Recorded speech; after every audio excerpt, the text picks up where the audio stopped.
Today we're going to be going over how to make one of these Finicky Fooler / automatic fisherman tip up deals. You'll need a piece of wood, doesn't matter what kind, it can also be different sizes. You'll need a tip up flag. I took this one from an old Frable tip up. If you have one of these, I suggest using it, but it doesn't really matter. An old rod holder, some wire.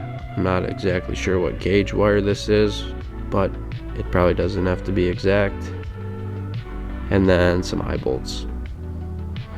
You'll need a drill for this, pliers / wire cutter, this one's both, some super glue. You'll also need a saw to cut down your wood, unless you have some pre-cut. This particular tip up, I was going for a more compact model, so I made it skinnier.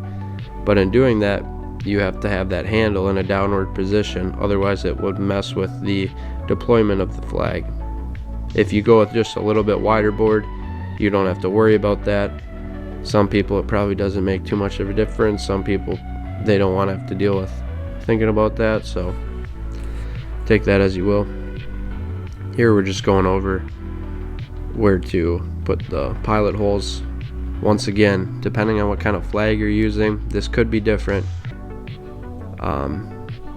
This is just what works for me. I would say that your rod holder probably always going to go in the back corner of it, and your eye bolt holes to hold your mechanism for deploying the flag and holding the line probably always going to go on the front part of the tip up.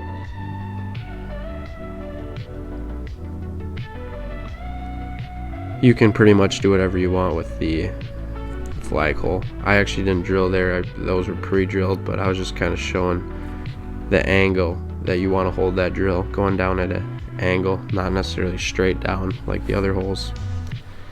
Here we're going to be going over the bending of the wire to make that mechanism.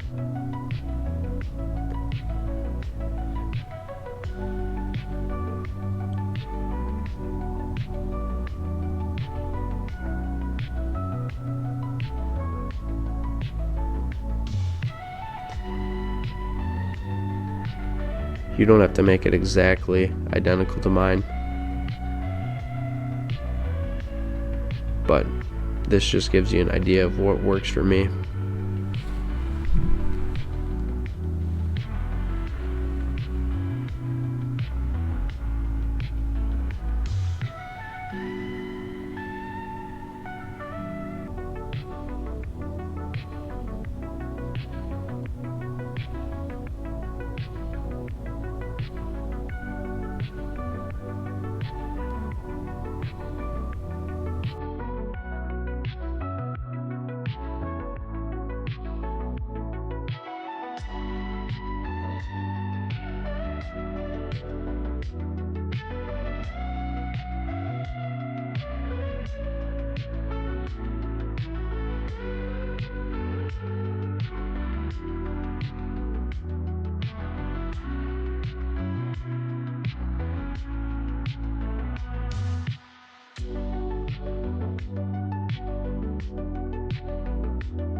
I may be going a little quick here, so feel free to pause the video or rewind if you need to see something a little bit better. I do show a couple close-ups here, so it's kind of a good time to look at that.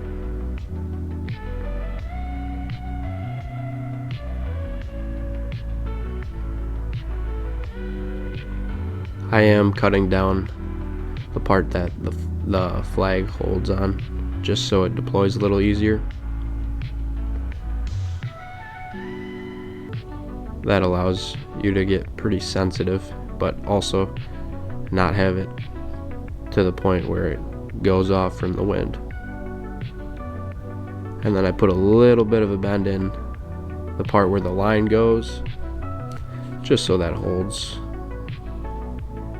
And once again, you can do a more extreme bend, you can do no bend, you can do a little tiny bend. It doesn't matter.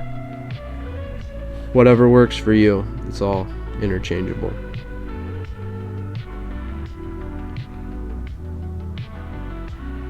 Here I'm lining it up to the previous one I made just to show you.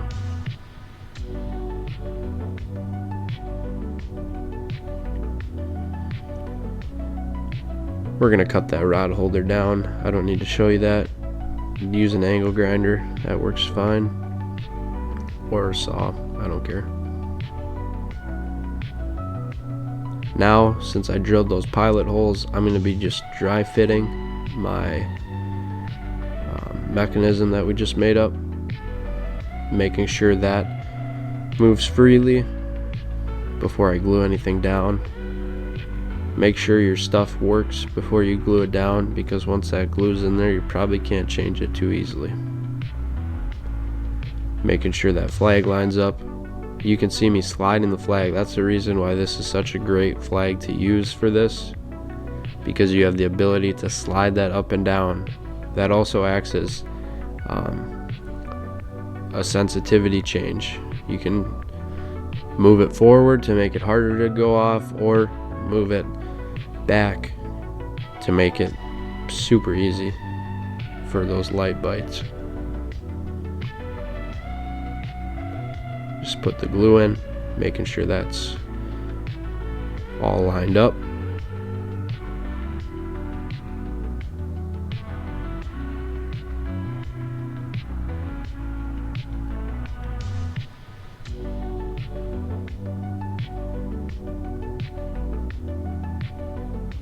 Here we can see our here we can see our tip up starting to take shape, making sure that moves freely. Everything's looking good.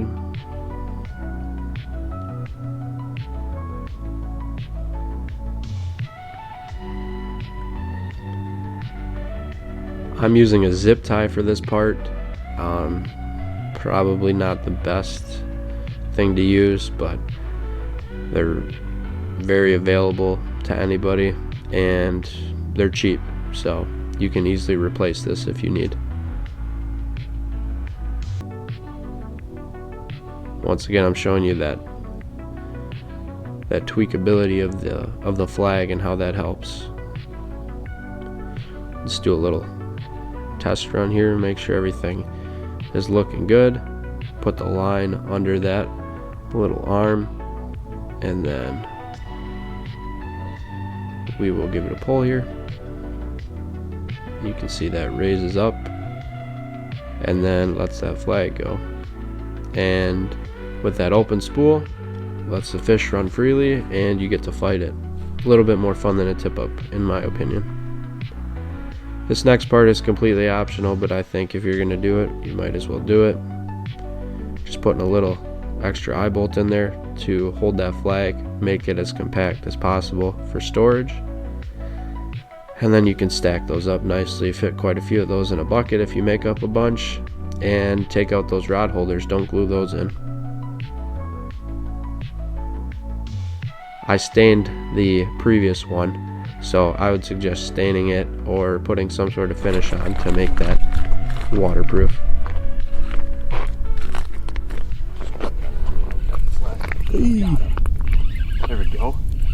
Feels decent. Maybe not. Feels pretty small. Oh, there we go. Hey, number one. That's what it's all about here out on